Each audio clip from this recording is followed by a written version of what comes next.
آج میں ناموں کے بارے میں کچھ چیزیں آج کروں گا، ذرا غور سے سنیے گا۔ نام سوچ سمجھ کے رکھا کریں، اپنی اولاد کے، اپنی نسلوں کے، اپنے بچوں کے۔ پھر اس نام تبدیل کرنے والے بہت آتے ہیں کہ نام تبدیل کریں، بہت آتے ہیں۔ یا یہ کہ نام ہم نے تبدیل کر دیے، یہ لوگ بہت آتے ہیں کہ نام ہم نے تبدیل کر دیے۔ کیوں کیے؟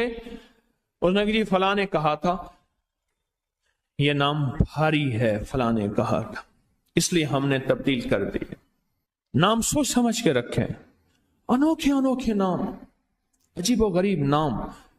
میری زندگی کا ایک بہت بڑا حصہ نام بدلتے بدلتے، نام سنتے سنتے، تیرا نام، تیری والدہ کا نام، نام پڑھتے پڑھتے گزر گیا میری زندگی کا بہت بڑا حصہ۔ اگر ہم نے اپنے ناموں کو نہ سمجھا نقصان ہوگا۔ ایک اللہ والے کہنے لگے، میرے پاس ایک بندہ آیا، کہنے لگے جی بچہ ہے، وہ ہر وقت بیمار رہتا ہے، اس کو چوٹیں لگتی ہیں، اس کو تکلیفیں ہوتی ہیں۔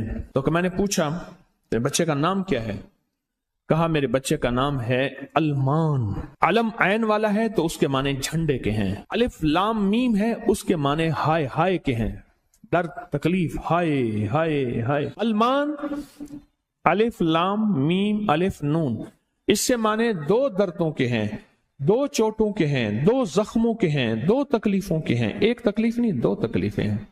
میں نے کہا اس کا نام ہے اور ساری زندگی یہ علم میں رہے گا، یعنی علم عین والا، اس کے معنی جھنڈا کے ہیں، المان۔ میں نے کہا فوراً نام تبدیل کرو، اور کہا نام تبدیل کیا تو بچے کی صحت ٹھیک ہو گئی، چوٹیں لگتی تھیں، تکلیف ہوتی تھی، نام اس کا فوراً بدلا۔ ایک شخص میرے آقا کی بارگاہ میں آیا، پوچھا تیرا نام کیا ہے؟ کہا مر ہے۔ مر عربی میں کہتے ہیں کڑوے کو۔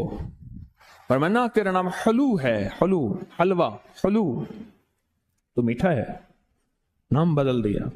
آقا تشریف لے گئے، پوچھا اس جگہ کا نام کیا ہے؟ انہوں نے کہا یثرب ہے۔ یثرب مانے دکھوں اور غموں اور پریشانیوں اور مشکلوں اور مسائل کا گھر۔ فرمایا نہیں، اس کا نام مدینہ ہے۔ مدینہ کہتے ہیں باغ، باغ و بہار، ہوائیں، فضائیں، ٹھنڈی نعمتیں، اس کا نام مدینہ ہے۔ نام بدلا۔ ایک جگہ سے گزرے، آپ نے پوچھا تیرا نام کیا ہے؟ اس نے اپنا مشقت بھرا نام بتایا۔ فرمایا نہیں، تیرا نام سہل ہے، آسانیہ ہے۔ ایک بندے کا نام پوچھا، اس نے کہا میرا نام شہاب ہے۔ شہاب کہتے ہیں شعلے کو۔ فرمایا نا تو آگ لگانے والا نہیں ہے، اس کا نام بدل دیا۔ حضور پاک صلی اللہ تعالی علیہ وسلم کا جو ممبر تھا کھجور کا تنا تھا، آپ اس پہ تشریف رکھتے تھے۔ مجمع بڑھ گیا تو کھجور کا تنا ہو گیا، پھر مجمع اور بڑھ گیا، مشورہ ہوا کہ حضور کی لکڑی کا ممبر بنایا جائے۔ تو آخر مجمع میں حضور نے فرمایا کون میری لکڑی کا ممبر بنائے گا؟ ایک کھڑا ہوا، آپ نے فرمایا اچھا ٹھیک ہے۔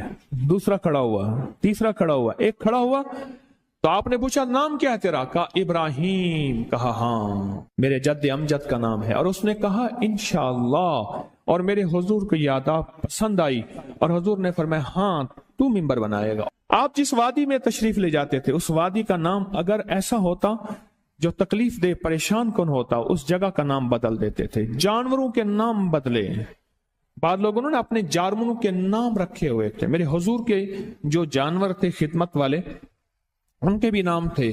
اس طرح لوگوں کے جانوروں کے نام حضور نے وہ بدلے۔ آپ کہتے ہیں نام کچھ نہیں ہے، میں کہتا ہوں بندے کا نام آج کے بعد شیطان رکھ لیتے ہیں۔ اب تشریف لاتے ہیں جناب محترم شیطان صاحب، کمال کر۔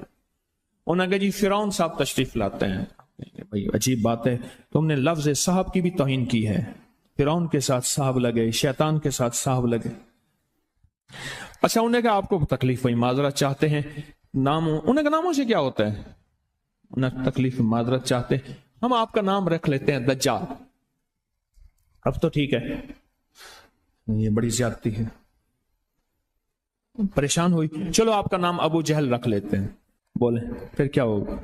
نام ہے، نام سے غصہ آ گیا ایک دم۔ اس نے کہ جی ابو جہل آ رہا ہے۔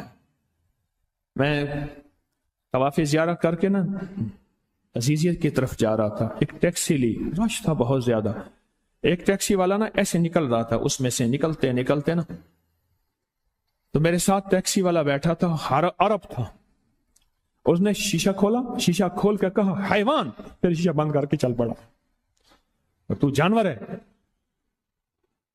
معلوم ہوا لفظ حیوان کہنا بھی کتنا بھاری لفظ ہے، اس نے سارا غصہ صرف اس سے نکال دیا، حیوان۔ ناموں کا ہماری زندگی پہ اثر ہے۔ آل رسول ناموں کی کتنی احتیاط کرتے تھے اور ناموں پہ کتنی توجہ کرتے تھے۔ آل رسول کی زندگی میں ناموں پہ کتنی احتیاط تھی اور ناموں کے اوپر کتنا توجہ فرماتے تھے اور ناموں کے کتنا زیادہ سوچ سمجھ کے رکھتے تھے۔ میں آج آپ کو وہ نام بتاتا ہوں کہ ان کی زندگی میں نام کون سے تھے، ان کے خاندان کے نام کون سے تھے۔ یہ جو 72 شہدائے کربلا ہیں، میں ان کے ناموں کی لسٹ آپ کے سامنے، آپ ان ناموں کو دیکھیں کہ خود میرے کملی والے نے اپنے بیٹوں کے نام اور اپنے نواسوں کے نام کیا رکھے۔ میں جب حضرت امام حسن پیدا ہوئے تو مشورہ ہوا اس کا نام حرب رکھا جائے۔ حرب کہتے ہیں بہت زیادہ طاقتور، ایسا کہ جو ہر کسی کو ہرا دے، پورے لشکر پہ غالب آ جائے۔ فرمایا نہیں، اس کا نام عرشوں سے آیا ہے۔ میرے اللہ کہتا ہے اس میرے بیٹے کا نام حسن، عرش سے آیا نام آیا ہے، زمین سے نام نہیں آیا۔ پھر حضرت حسین پیدا ہوئے، پھر ان کے بارے میں فرمایا کہ اس کا نام کیا رکھا جائے، کہا حرب رکھا جائے۔ فرمایا نہیں، اللہ نے عرشوں سے اس میرے بیٹے، میرے نواسے کا نام رکھا ہے حسین۔ ناموں کو سوچ سمجھ کے رکھا۔ اپنے بیٹوں کا نام قاسم رکھا، طیب طاہر رکھا، نام سوچ سمجھ کے۔ عبداللہ ہے، سوچ سمجھ کے۔ اپنی بیٹیوں کا نام دیکھ کے کیسے رکھا، رقیہ، ام کلثوم، زینب، فاطمہ رضوان اللہ سلام اللہ تعالی علیہم اجمعین، نام احتیاط سے رکھے۔ وہ کہتے ہیں جب سے میں نے دروازے پہ لگائی ہے میرے گھر سے ٹینشن، پریشانی، بے سکونی ختم ہو گئی ہے۔ بتا دوں یہ آیت نظر بد کا بہترین علاج ہے۔ خاتون کا جوان بچہ تھا، جادو سے اس کی کمر ٹیڑھی ہو گئی تھی۔ ایک کسی نے تسبیح خانے سے ہی سنا ہوگا، انہوں نے بتایا، جادو ٹوٹ گیا اور کمر سیدھی ہو گئی، جوان بیٹا صحت مند ہو گیا۔ یہی بات ہے۔ اور کسی کو اس آیت کا کوئی کمال، کوئی تاثیر، کوئی نفع، کوئی فائدہ، کوئی مکوڑے ہوں، کیوں بھائی کسی نے آزمایا؟ ہاں آپ نے آزمایا، اور کس نے آزمایا؟ آپ۔ جس گھر میں سانپ ہوں، بچھو ہوں، کیڑے ہوں، مکوڑے ہوں، چھپکلیاں ہوں، کاکروچ ہوں، دیمک ہو، اور گھر میں کوئی انوکھی چیزیں نکلتی ہوں، اور جوؤں کا بھی لاجواب علاج ہے، جن کے سر پہ جوئیں میں نہیں جاتی۔ اور ایک بات آپ کو بتا دوں، یہ آیت نظر بد کا بہترین علاج ہے، اور یہ وظیفہ جنات شیاطین کا خود کاری علاج ہے۔ ایک چھوٹی سی آیت ہے، 3 سال ہو گئے میں نے لگائی ہے، کہہ رہے ہیں اس کے بعد سانپ زہر ہوئے، مرے ہیں، لیکن ان سانپوں نے میری جانوروں کو نہیں کاٹا، اور اس سے پہلے میرے 3 جانور ضائع ہو چکے ہیں۔ وہ کہتے ہیں جب سے میں نے دروازے پہ لگائی ہے میرے گھر سے ٹینشن، پریشانی، بے سکونی ختم ہو گئی ہے۔ وہ کہتے ہیں جب سے میں نے دروازے پہ لگایا ہے میرے گھر میں چین آتا ہے، سکون آتا ہے، بیماریاں ختم ہیں۔ اور اگلا کہتا ہے جب سے میں نے یہ لگائے ہیں میرے گھر سے چوریاں ختم ہو گئی ہیں، زیورات اور پیسوں کی چوریاں۔ یاد رکھیے گا، ساری دنیا کی سائنس جہاں سے جہاں چلی جائے، میرے کملی والی کی وحی اور جو عرشی نظام ہے اور عرشی حفاظت کا نظام ہے، یہ ساری زندگی رہے گا۔ یہ کیا ہے؟ میرا کمال ہے؟ نہیں، قرآن اور وحی کا کمال ہے۔ ہم تو خطا کار ہیں، لیکن پھر بھی سوچتا ہوں وحی کی برکات ہمارے لیے بھی ہے، اللہ اتنی برکتیں دے دیتا ہے۔ میں صحرا میں بیٹھا تھا، مارچ تھا، بڑا بہار کا موسم ہوتا ہے صحرا کا، سانپ بچھو بہت نکلتے ہیں، بہت زیادہ ہوتے ہیں۔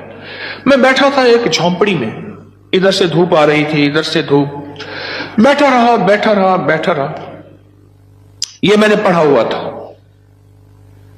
جب میں گھنٹوں کے بعد اٹھا نا تو میرے نیچے کوئی کھیس بچھا ہوا تھا۔ میں نے جو کھیس اٹھایا، اتنا بڑا کن کھجورا میرے نیچے سے نکلا، اور نیچے سے نکل گئے وہ کن کھجورا۔ ایک کیس میرے پاس آیا، میں صرف دیکھنے کی بات کر رہا ہوں۔